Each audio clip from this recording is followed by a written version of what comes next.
Welcome to second lecture of Tribology course. Title of this lecture is Interdisciplinary Approach and Economic Benefits. In previous lecture, we started with one example, contact between two surfaces, or more particularly contact between two rough surfaces. We say that there is a surface 1, surface 2, and there is a possibility of relative speed when we are applying some force on surface 1.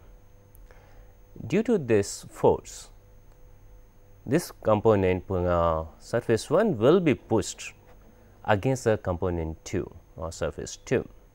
In that situation, there are number of possible situations. One is that there is a possibility of elastic bending of asperities. Second possibility is that breakage of surface asperities, and third possibility is that plastic deformation of soft surface. What is the meaning of that?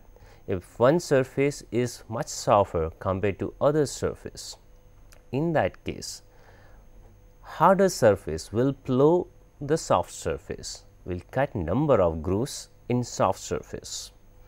We know to avoid failure, to enhance the life of component, what we require only elastic deformation. We cannot tolerate too much breakage of asperities. We cannot tolerate plastic deformation of other surface. This will reduce the life of component. Therefore, our emphasis will be more and more elastic deformation or no deformation at all between these two surfaces. However, there is a problem. When the component is new, there will be irregular surface. That is why there will be some breakages of asperities, which is tolerable. That is why we showed yesterday previous lecture this bathtub curve. Bathtub curve clearly indicates initially wear out will be more or rate of wear will be more. It will reach to a steady state condition, and that steady state condition is going to decide what is the useful life of the component. Once that useful life of the component is over, again wear rate will enhance, will increase, and that will increase the clearance between component, will increase the noise between component, will increase the vibration between components, and we need to change, replace that component. So, based on the tribological knowledge, we can avoid excessive wear, we can minimize excessive wear and enhance the life. Number of possible combination or number of possibilities which we can think to enhance the life, or something like we can use lubricant to avoid the breakages of asperities, but lubrication itself is a subjective term, whether thin film lubrication, thick film lubrication, or just partial lubrication. To quantify all this, what we can do, we can define a parameter what we call a plasticity index. Here it is either psi is equal to 0.6, in bracket we have E divided by H. Here E appears to be Young's modulus, and what we are saying here, this Young's modulus is a composite Young modulus or effective Young's modulus. It accounts both the surfaces. It accounts Young's modulus of both the surface as well as Poisson ratio of the surfaces. Additional term is the square root of sigma divided by beta. Here the sigma is a roughness, surface roughness of the component, while beta is a spacing between the two peaks at which we take at any time. To continue with this, we can say if plasticity index is very low value, that means it is going to give us more and more elastic deformation or lesser breakages of asperities. Service life will be much better. So, we need to keep this plasticity index to minimum. How can we do that? First, if surface roughness value is high, the typical figure is shown over here. You can see the surface roughness, peaks and valleys, a certain peaks are coming out.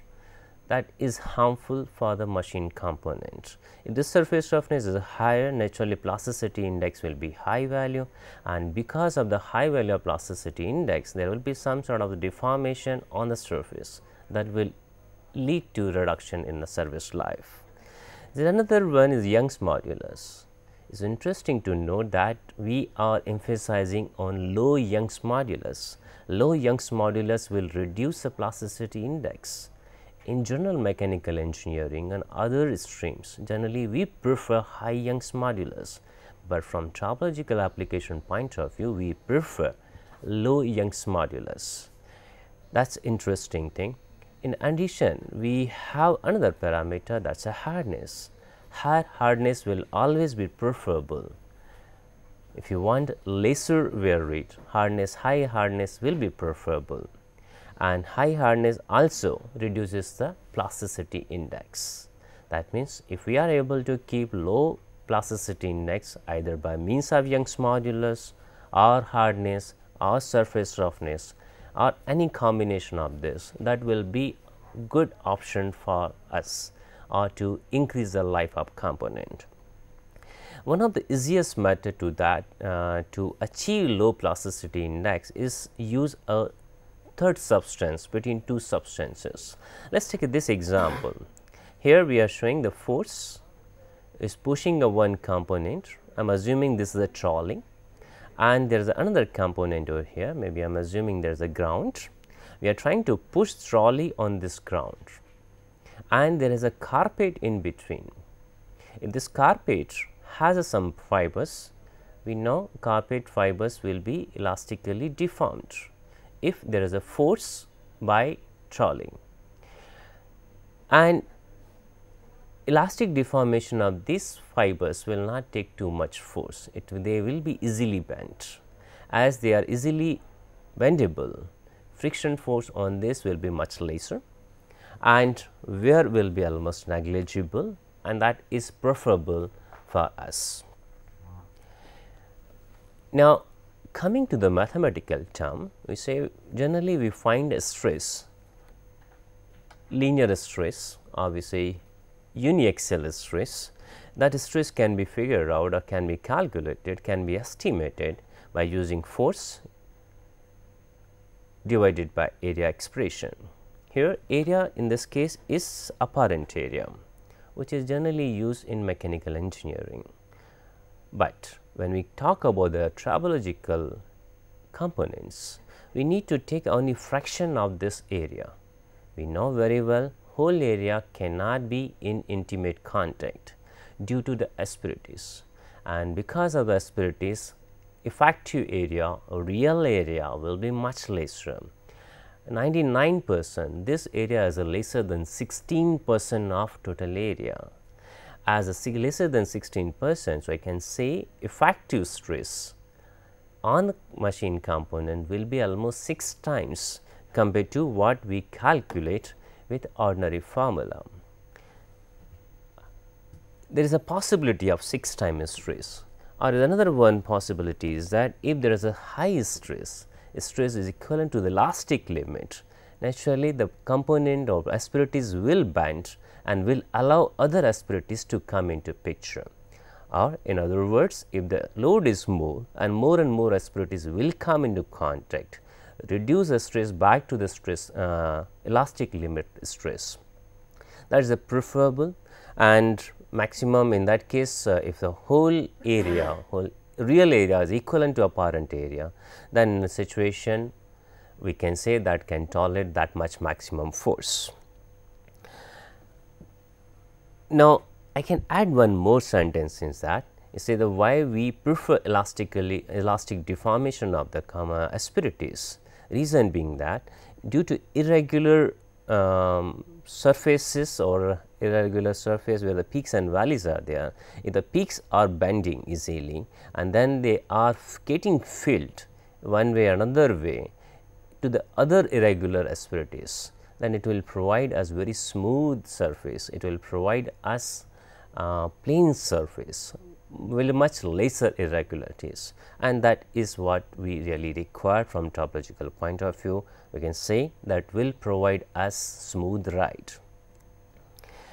However, there is a limitation.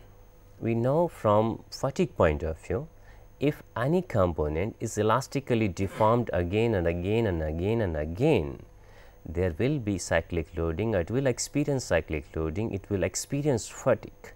And if this fatigue having some endurance strength, stress is beyond or more than that stress, the component will be having limited life. We know other than iron or ferrous material, not a single component has any endurance strength. That will be continuously decreasing. A component will tolerate or can tolerate much lesser stress on high number of cycles. So, almost all the components other than iron will have limiting life. If I am using any lubricant, that also will have a limiting life. That is why we need to replace lubricant frequently or depend on duration, maybe say after 10^6 cycle, maybe 10^10 cycle, for which it was designed. Now, whole this slide was related to the surface roughness, hardness and Young's modulus. It has been experienced the surface roughness plays a major role compared to other properties, Young's modulus and the hardness. Reason being, surface roughness will continuously change. Initially, maybe surface roughness is a 1 value. After operating some operating hours, the surface roughness value will change. It may be better side, maybe worse side. If we are able to achieve better surface roughness, that means component is coming to the steady state. It will survive for a longer duration. But if surface roughness is enhanced or increased, the value of surface roughness is increased, then in that case component is going towards a failure. It is not reached to the steady state condition, but it will be subject to the frequent failure. So, there is a need to give couple of slides or explore couple of slides on the surface roughness. That is why I am projecting this slide. We say the surface roughness, and a meaning of the surface roughness is the vertical deviation from a nominal surface, nominal line. If there are larger magnitude, deviation is a larger, naturally surface will be rougher, and that is why this line shows there is a nominal line is passing through almost the center, and these are the peaks and valleys. This magnitude, this amplitude shows the surface roughness. Larger the amplitude, larger will be the roughness. To evaluate this surface roughness, often use a measuring equipment, and when we try to measure the surface roughness, we account 3 lengths. One is called a traversing length, other is evaluating length, and third one is a sampling length. Reason being why we are choosing 3 length is that we do not want to account start and stop of measuring equipment. There is a possibility that at the start some jump phenomena happens, and similarly the exit some jump phenomena happens. So, we want to avoid first and last portion. We want to account only 5 portion remaining, and the sampling length is, I am assuming there is a 1 portion. We know the surface roughness is statistical. We cannot find a single value. So, what we do in that case, we try to average these 5 sample lengths, and whatever the data comes, that will be mean surface roughness. So, there will be some mean value of surface roughness as well as a standard deviation. Have a more number of sampling lengths, it will give better result, but it will consume more time, and that is why as per the standards they have come to the final figure of the 5 sampling length that gives a reasonably good results to us. That is why we are choosing this mode. Now, from tribological point of view, as I earlier mentioned, we will be preferring low surface roughness value surface compared to the high surface roughness. So, in other words, I will be choosing or I will be preferring left hand side this image compared to the right hand side this image. There is a possibility maybe the average surface roughness of these two comes to the same, because there is a valley over here, there is a peak over here. If I sum up these two, I may get the same results, but I will be preferring this portion compared to this portion because of the lesser surface roughness in this side or lesser value of the peak, but this is again at the start only. If there is a possibility of fracture of this sharp peak at the start itself, then there is no problem, we can choose this surface roughness and this surface also. However, to implement this kind of approach, we generally use running in time between the components. We know when we buy a new car or new automobile, it has been instructed, or generally people instruct or company instruct us to drive that vehicle at the lower speed, so that all running in or the bedding in time is over at the lower speed, it does not cause a catastrophic failure. After driving low speed for some time, we change the oil. That means, all the large size asperities are broken or tear away from the surface, they get mixed with the oil, and we replace that oil and we get good surface for the longer life. After that, we can speed up vehicle, we can drive vehicle at the higher speed. Now, there are number of surface roughness parameter, what we call the peak amplitude related parameters also. Most commonly used surface roughness parameter are average surface roughness, where we take peaks and valleys and sum up and take average value of that. Our one is the root mean square surface roughness. We again take peak and valley, we square it, we average it, and then we take a square root of that. In tribology, we generally prefer RQ value or RA value, or we prefer root mean square roughness compared to the average surface roughness. Reason behind this is that average surface roughness does not signify completeness of the peak and valleys. We say that we want to penalize peaks slightly more compared to low peaks, or we say the high peaks should be penalized more than low peak values. If I count only the average surface roughness, then there is equal weightage given to the low value low peaks and high peaks, while when it is we are taking the root mean square roughness or RQ value, in that case a more penalty is paid by high value peaks. And as I mentioned earlier, the roughness changes with operating time. So, whenever we are designing component, we need to design component according to the type. Is a short life component, is a long life component. If I have to design component only for the 10 hours, naturally I will keep bedding in time at the own industry. I will not give the component to the customer at all. But if I know the life of the component is 15 years, 20 years, then maybe the bedding in time can be given to the customer. Let them have feel that they are buying a fresh component, they are buying a new component, and new component will have always asperities and valleys, and let him judge his component as per his wish. To quantify surface roughness, as I mentioned, we use equipment, and what equipment generally does, it breaks a whole surface in number of digits or number of points, and like in this figure we are showing there is one surface and has been divided maybe 60 divisions, and then this 60 division we try to find out what is the peak value. For simplicity, it is shown only sinusoidal profile, but in actual case it may be any random surface. What we do, we divide component, whatever the analog signal we get, we divide in number of parts, and based on that division we evaluate what is the Z value, what is the peak value, what is the amplitude of surface roughness at that point. We sum up. To avoid getting a 0 value of surface roughness, we take absolute values. As in this case, we are taking absolute Z1, absolute Z2. Similarly, when we take absolute Z11, Z12, then we will be able to get really good average surface roughness. It is a sum up, and the N is a total number of points which we have accounted. As earlier mentioned, there is another surface roughness parameter which is preferred in tribology division or tribological application, is RQ value. An interesting thing is that RQ value will be always higher than RA value.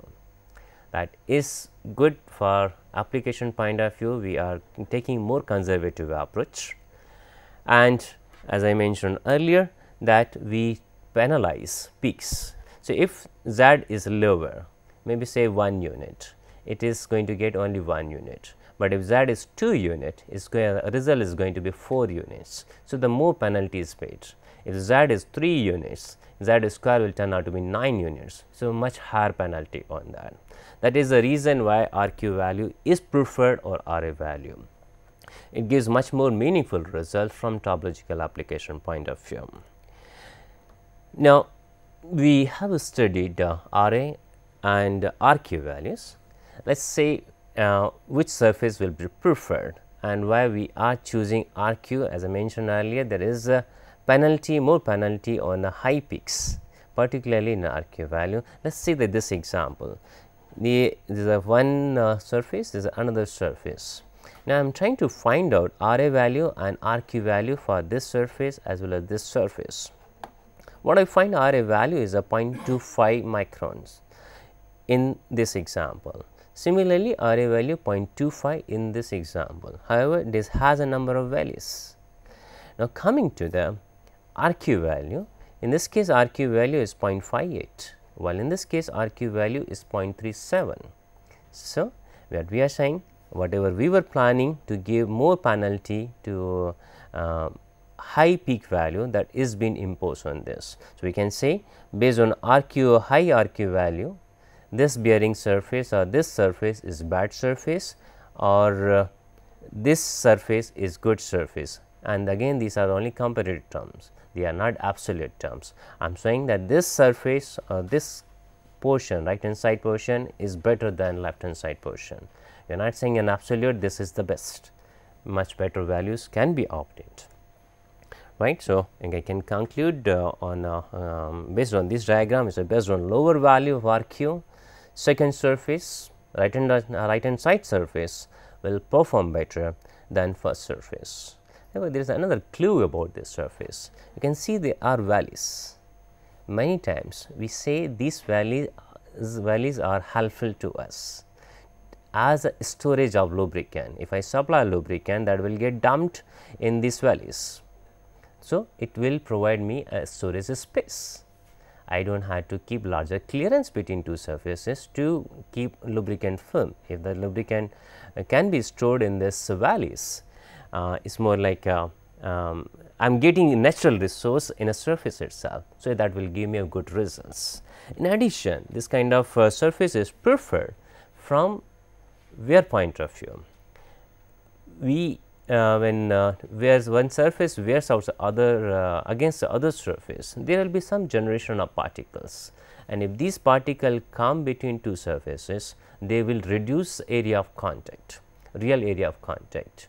That is harmful. Again, that reduction in area of contact will increase the stress value, and there is a possibility of jamming two components or high wear rate. So, in that case, particularly these valleys will act as a dustbin. If the particle debris is generated, it will get dumped in the surface. It will not be between two surfaces. It will not kept a longer time in between two surfaces. So, that is a beneficial for us. So, in short, we can say this right hand side surface performs better from lubricant storage point of view to remove debris from this contacting surface. From these two point of view is very good results. It is going to give us good results. That is why many times we use the word as a segmented surface. This surface is more like a segmented surface, and to some extent people can appreciate this surface from energy point of view, from heat dissipation point of view. In this case, heat will be there. If only the straight surface is there, plane surface is there, effective area of heat dissipation will be lesser compared to heat dissipation area in this surface or available on this surface. So, this kind of segmented surfaces, this kind of punch surfaces or nodulate surfaces will be preferred over irregular surface. To add some more value, to find whether the solid mechanics should be used, fluid mechanics should be used, material science should be used, or chemistry should be used, or a combination of all four subjects should be used simultaneously, we can define one parameter that is known as a dimensionless film thickness parameter. It is a ratio. It is a ratio between the separation between the two surfaces over what is the composite surface roughness. So, here RMS value of surface A, RMS value of surface B are accounted.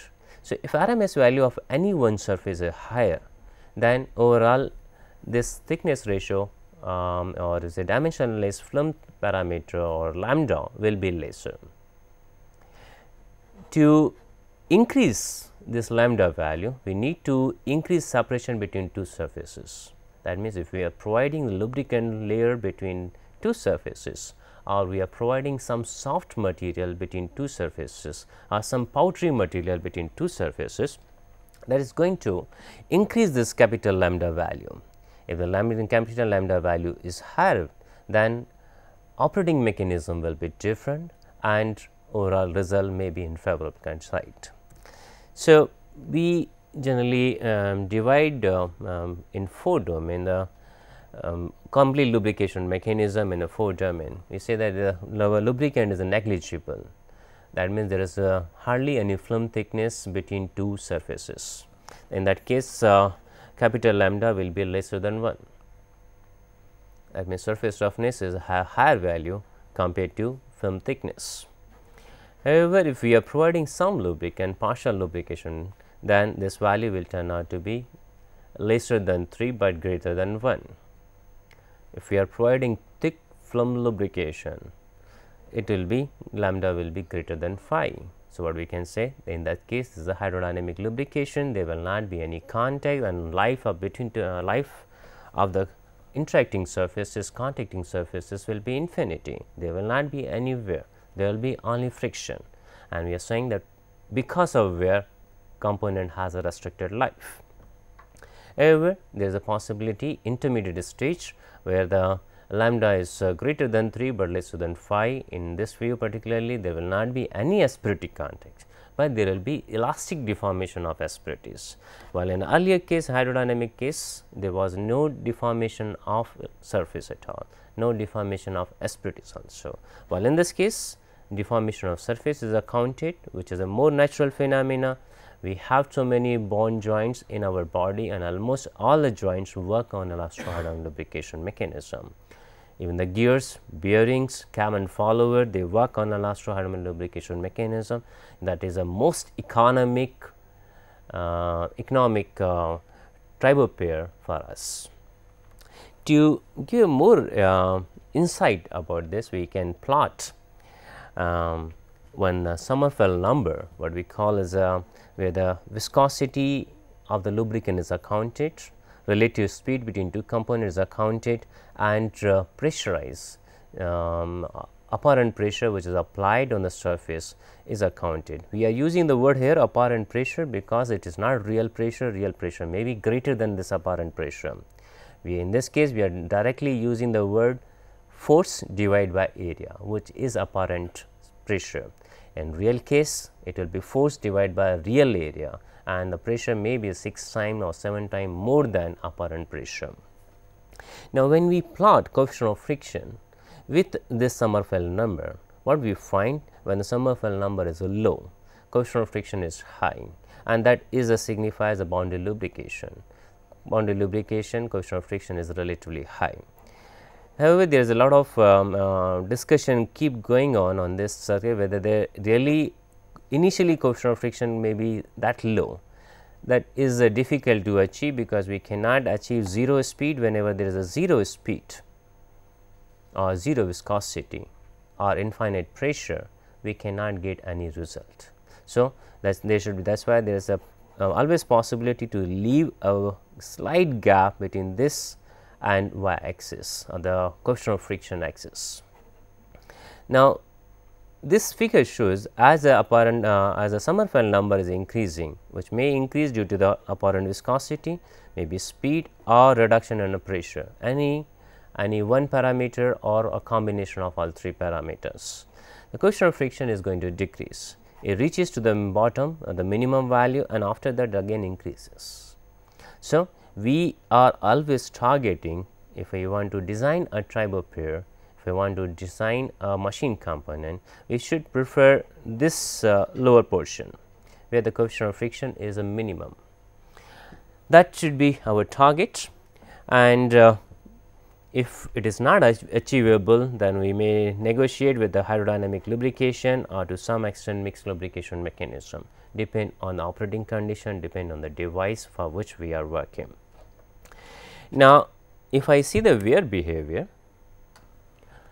ideally there should not be any wear for the hydrodynamic lubrication and mixed this what we said, this line as a last-order lubrication, but in reality it will always be there due to start, during stop or some transient force operation, there will be some wear. So, that is why the minimum wear is shown in the case of a hydrodynamic lubrication, that is a green color line over here. Now, we are using two parameters here, one is a load. If the load is increasing, slowly hydrodynamic lubrication will turn out a mixed lubrication to the boundary lubrication, and if the temperature is increasing, which will reduce the viscosity, same thing again will happen. Indirectly, it is going to increase the load. Now, if I try to relate this parameter over here, what we are saying, if the load is increasing, Sommerfeld number is decreasing. That means, if the some component was under hydrodynamic lubrication, slowly is moving towards the left hand side, it will see the red color portion, and then if still high load is applied or temperature increased, then it will turn out to be boundary lubrication mechanism. So, every hydrodynamic lubrication mechanism, if subjected to higher load or severe load, it will turn out to be mixed lubrication mechanism or it will turn out to be boundary lubrication mechanism. If I for the same load condition and a different area condition, if I assume, we find always the wear rate in boundary lubrication mechanism is much higher compared to hydrodynamic and mixed lubrication mechanism. So, we should avoid as far as possible boundary lubrication mechanism. We should provide some lubricant one way or another way. I am not saying that it has to be a liquid lubricant, it can be any lubricant, it can be hydrodynamic lubricant, it can be gases, it can be solid lubricant, which can be utilized to lubricate to surface, which we will be detailing when we treat a friction or wear topic of this course. Now, we require really a true interdisciplinary approach to find out the real good results. If I treat or deal with only boundary lubrication mechanism, I require material science, I require solid mechanics, and I require chemistry. Chemistry is required to find chemical reaction between the surface and contacting surface or contacting lubricant layer. Under a mixed lubrication condition, we need to have all four disciplines. We cannot avoid any single discipline. We require material science, we require fluid mechanics, we require solid mechanics, we require chemistry. All four disciplines are essential to find out true mixed lubrication results. And hydrodynamic lubrication, which is one of the simplest and most extensively used in a number of textbooks and number of lectures, is fluid mechanics. So, one of the simplest one. And last hydrodynamic lubrication mechanism, we need to use solid as well as fluid mechanics. We may not use in this case material science to a great extent, only the material properties are required, which generally are covered in solid mechanics, and we require fluid properties and fluid effect of a loading condition on the fluids. So, that can be utilized in a fluid mechanics. So, for elastohydrodynamic lubrication, we require both solid and fluid mechanics. For hydrodynamic, which is one of the very simplest one, is it requires only fluid mechanics. Well, one of the difficult, or say one of the most difficult, is mixed lubrication mechanism, where we require all four disciplines, where we require a number of iterations to get real good solution. Now, there are some other points also. We say that we are not covered hydrostatic, aerostatic and aerodynamic in this case. So, that question is obvious in this case. We are assuming that the hydrostatic is more like hydrodynamic, only the pumping source is getting changed. In hydrodynamic case, pumping source is self-acting, is a relative speed and a combination with a load, while in a hydrostatic it is a extra pressure or external pressure which is fed between two surfaces to levitate one surface with relation to the other surface. Same thing with aerostatic. In case of aerostatic, we are putting gas. This gas can be anything, it can be nitrogen, it can be any neutral gas, it can be air also, which is not going to corrode the surface. That is only our aim. Otherwise, any gas can be utilized. So, that way we can say aerodynamic bearing will be the cheapest, because the sources are naturally available. I can directly pump or pressurize, send pressurized air between two surfaces, but there is a difficulty. In this case, particularly viscosity of air is much lower than any fluid viscosity. So, we need to have much smoother surface for aerodynamic bearing, which is very difficult to achieve. That is why it requires sophisticated manufacturing processes to find out, to develop aerodynamic mechanism or aerostatic mechanism. Another interesting fact which I want to highlight is that maybe sometime you can keep using only aerodynamic lubrication mechanism, assuming the two surfaces are always separated, and we are accounting at the initial level or the start level and the end level. We are pumping liquid, we are levitating two surfaces or one surface related to other surface, and we are always trying to keep mechanism or contact pair under hydrodynamic lubrication, but it is not a general case. If there are some dirt particle passing in liquid, they can occupy the space between surfaces, and then they can reduce particles film thickness, or it can increase effectively the surface roughness. So, every aerodynamic mechanism can be shifted to the mixed lubrication after operating condition. So, we need to, in real sense, we need to account all four disciplines whenever we want to attack any tribological problem or any tribology problem. There are a number of benefits which we can gain when we apply tribological knowledge. Maybe say if we learn all four disciplines and coupling between all four disciplines, we can utilize those equations, that knowledge, to increase service life, reduce friction losses, increase wear life, or reduce material wastage which has been done either in a lubricant form or in solid form, that can be saved to a greater value. This was pointed out in 1966 by Jost report, or it was pointed in Jost report by Peter Jost and his company, his committee members.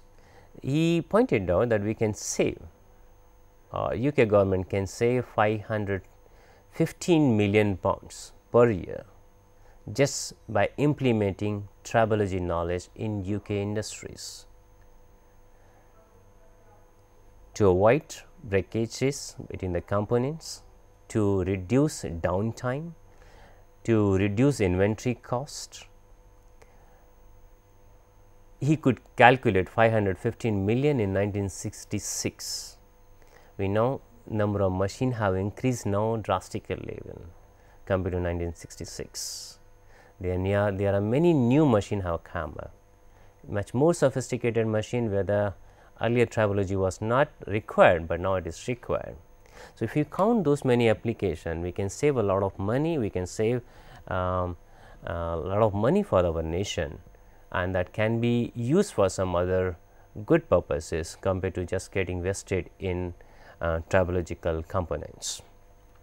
It has been observed that this kind of tribology can be used in all IC engines irrespective of type, all IC engines. It can be used in all turbo machineries, for all kind of gears, all kind of cam follower mechanisms, all kind of bearings including magnetic bearings, all kind of seals. So, this kind of knowledge can be utilized for so many components, because I have not seen any machine without any bearing or which does not have any support system. Almost every machine has some support system. That means, every machine requires a tribology. If we are able to implement that, that is going to save a lot of amount, lot of cost which is incurred otherwise. Now, I will take a couple of examples to convey my meaning of the saving related to the nation. Let us take an example of a hard disk drive. We know the hard disk drive is based on a magnetic read and write. Data are picked up or written on the disk using the magnetic medium, and in one hard disk there may be a number of actuators, number of plates. Higher and higher capacity is always demanded. Earlier the maybe say we required a memory in KBs, then in MBs, now in GBs, and now we are talking the terabytes. The capacity of the hard disk is continuously increasing. What is the reason behind that? If I go in detail, I find that all rotary actuator and hard disk, they act as a air bearing. They make air bearing. So, this is blue color is I am assuming that the developed surface is a magnetic disk, and this is a read and write head. When magnetic head is available here, if gap between head and disk is very narrow, very low value, then there is a possibility of boundary lubrication, there is a possibility of surface roughness of magnetic disk may hurt head and damage the head. There is a possibility. However, if we design this properly, then that possibility can be reduced. What is the advantage of reducing the gap between this magnetic head and a magnetic medium? Can be elaborated through this mechanism. You see, if the distance between head and the disk is lower, then data loss or signal to noise ratio will be very high. If the head is very close to this, data can be directly picked up. If this disk, this head is slightly away, then there is a possibility of external or other data getting captured by the head. So, signal to noise ratio will reduce. That will help me in other way also. If I am able to reduce the gap between these concentric circles, right, or the radius of the one concentric circle is slightly lower or slightly more than other circles, that will be preferable compared to distance between these circles if it is very high. You say that if I am taking a radius of 1 mm, a radius of 1.01, maybe say 10 micron difference, then that will be preferable compared to 1.1 mm radius. If there is a shrinkage or there is a very narrow domain available, the signal to noise ratio will improve, as well as the is going to save a disk space. In the same size disk, I can store more number of data. So, that is a demand. We want to enhance storage capacity without increasing the space, and that is achievable due to tribology. Now, the surfaces have been generated in such a manner, lubricant layer have been generated and made in such a manner, then that there is no loss of the data, and it can be read and write can be repeated a number of times. However, due to the unavailability of the good lubricants, it was very difficult to achieve zero wear or negligible wear of the magnetic disk, but now that is achievable, that is possible. Now, we are talking about this height of roughly 25 nanometer. 25 nanometer is very low value. Our ordinary hair thickness comes roughly 60 to 70 micron, and what we are talking 1000 lesser than that. That means, if I do a parallel cutting of our hair, when I can divide one hair in 1000 or more number of pieces, we are talking about that distance. That is achievable because of the tribology. Let us take another example. What we are talking about cylinders or IC engine cylinders. We know piston is generally supported on the piston ring, and it reciprocates in a cylinder head, and lubricant layer is provided over the piston rings, so that it can freely reciprocate in a piston. But it has been estimated this is one of the major source of friction in IC engine. If I along with that, if I count other sources, is something like valve mechanism. We know very well valves are used in IC engine to open the port for the fuel and air, and close the port for compression and expansion stroke, and finally open the cylinder for expelling out the exhaust gases. So, those valves get very high temperature and they have to reciprocate in a cylinder. Along with that, there are number of bearings in IC engine. If I try to control all this, if I try to utilize good tribology or good tribological knowledge on those IC engine components, there is a possibility of reduction in friction by 15%. 15% has been generally targeted. People have quoted that even they have achieved around 20% saving in friction. Their mechanical efficiency has reached to 95%. An older time the mechanical efficiency was maybe say 60%, then 70%, and maybe say around 3-4 years back it was 85%. Now people have achieved in the 95%. So, great saving due to tribological knowledge is possible. Now, there is another change in technology to avoid or to reduce the tribology knowledge. In older time, this kind of crank, this kind of the valve mechanism was used. There was a cam, push rod, rocker arm, and the rocker shaft, and this signal was amplified to push the piston, push the valve in valve guide. So, we can find out there are a number of tribo pairs, say valve and push rod, there will be some friction, there is a mechanical contact, there is a load applied and there is a relative speed. Similarly, this is the contact pair, push rod and rocker arm and shaft, rocker arm and valve and valve guide. So, there are too many tribo pairs in that, and almost every tribo pair causes some friction losses. That was replaced with the overhead cam technology, where now there is a cam, there is a follower and directly valve. So, all intermediate links have been removed. We know very well, if we remove intermediate link, one is the reliability is going to improve, or reliability of system will be higher. In addition to that, there are a number of tribo pairs which have been eliminated. So, friction loss will be reduced.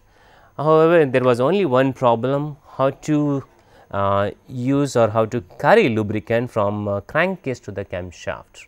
Now, that has also been resolved. They are able to provide good lubrication or the inverted head condition also, we say that overhead condition also.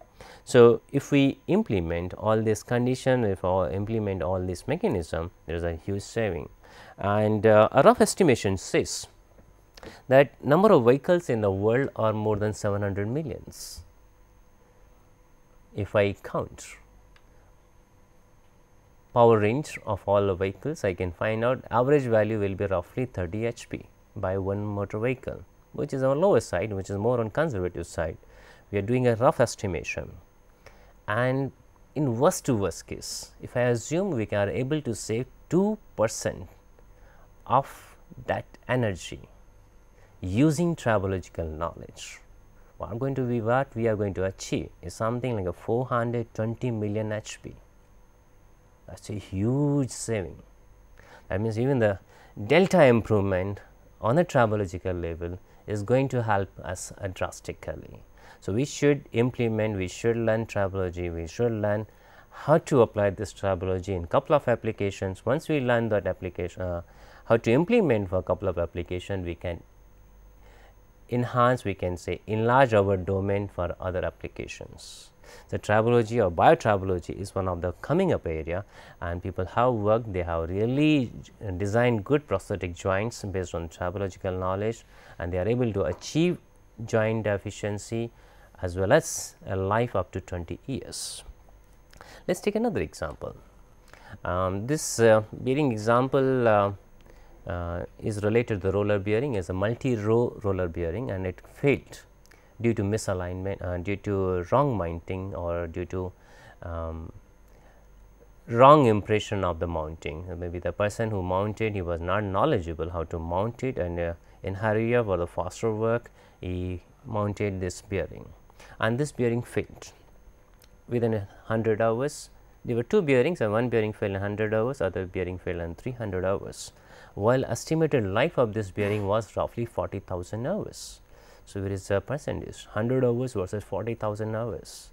40,000 is very huge amount, when almost 4 years, 5 years duration, while this turn out to be less than 1 month.